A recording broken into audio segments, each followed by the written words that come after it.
নির্বাচন তো আন্দোলনের একটা অংশ বলে আমরা মনে করি। পরে কিনা বলেন, তাহলে আমাদের বক্তব্যের সঙ্গে তার তফাৎ কি হচ্ছে?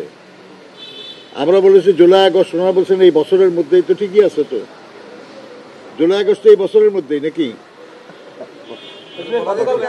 বলেন আর কি বলেন। একটা বিষয় হচ্ছে, গতকাল আমরা দেখেছি যে জামায়াত ইসলাম এবং ইসলামী আন্দোলন বাংলাদেশ তারা ইসলামী একটা মোর্চা করার চেষ্টা করছে বা এই ধরনের আলোচনা আছে। আলহামদুলিল্লাহ, ভালো।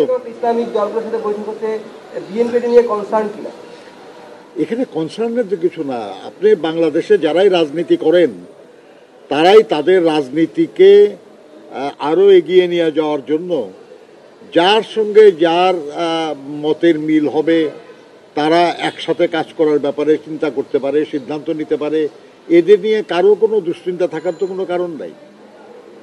এক সময় একজন এক দল আরেক দলের বিরোধিতা করেছে, সমালোচনা করেছে, আবার আন্দোলনের এক পর্যায়ে যারা তারা একমত হয়েছে, এটাতে অস্বাভাবিক আর কি আছে? আজকে যারা একমত কালকে আবার একমত নাও থাকতে পারে, এটাও ঘটেছে বাংলাদেশে বহু, তাতেই বা অবাক হওয়ার কি থাকতে পারে?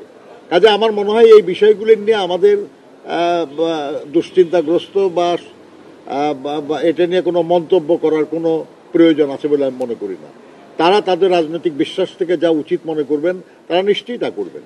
আপনারা জানেন যে আমাদের ভারপ্রাপ্ত চেয়ারম্যান সাহেব অলরেডি ঘোষণা করেছিলেন যে যারাই আমরা এই ফ্যাসিবাদের বিরুদ্ধে আন্দোলনে রত আছি, আগামী দিনে আল্লাহর মেহেরবানিতে যদি জনগণের সেবা করার সুযোগ আল্লাহ আমাদেরকে দেয়, তাহলে যারাই আন্দোলন সংগ্রামে যুক্ত ছিল তাদের সবাইকে সাথে নিয়ে আমরা একযোগে ঐক্যবদ্ধভাবে এই দেশের জনগণের কল্যাণ করার জন্য চেষ্টা করব।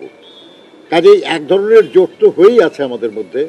যারাই ফ্যাসিবাদের বিরুদ্ধে লড়াই করেছে, যারাই ফ্যাসিবাদের বিরুদ্ধে আন্দোলন করেছে, একযোগে তারা সবাই আমাদের আন্দোলনের যেমন সাথী ছিলেন, আগামী দিনগুলিতেও তারা আমাদের সাথে থাকবে। নির্বাচন তো আন্দোলনের একটা অংশ বলে আমরা মনে করি।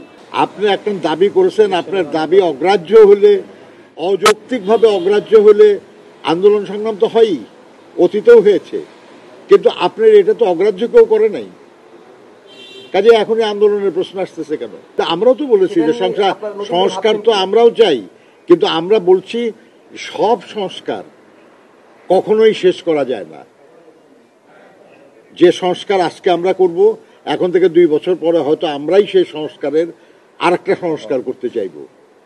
আমরা বলেছি যে একটা অবাধ, সুষ্ঠু, নিরপেক্ষ নির্বাচনের মাধ্যমে জনগণের কাছে তার ক্ষমতা ফিরিয়ে দেওয়া হলো আমাদের এই সারা সময়টা, যে 16 বছর, বিশেষ করে জুলাই আগস্টের যে ছাত্র শ্রমিক গণঅভ্যুত্থান, তার আকাঙ্ক্ষা।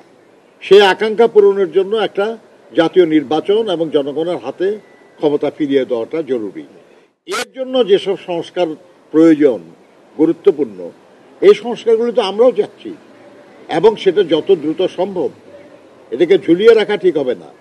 এটা সংস্কারগুলি করে একটা নির্বাচনের আয়োজন করা, এবং খেলাফত মজলিসের পক্ষ থেকে বলা হয়েছে যে এই কাজটা করার জন্য এই বছরের বেশি সময় লাগার কোনো দরকার নেই।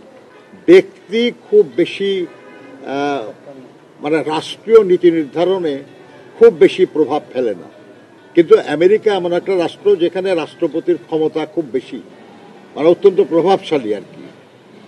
কিন্তু আমি তারপরেও মনে করি না আর কি যে মার্কিন যুক্তরাষ্ট্রের সঙ্গে বাংলাদেশের যে সম্পর্ক, এই সম্পর্কে খুব বেশি প্রভাব ফেলবে।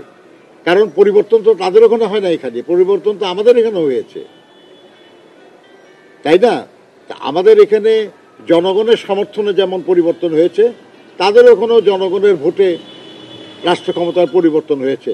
আমরা বিশ্বাস করি যে দুটি গণতান্ত্রিক দেশ এবং দুটি সরকারি গণতান্ত্রিকভাবে সমর্থিত, অতএব এই দুই সরকারের মধ্যে এবং এই দেশের মধ্যে সম্পর্কের খুব একটা পরিবর্তন হবে বলে আমি মনে করি না। ধন্যবাদ।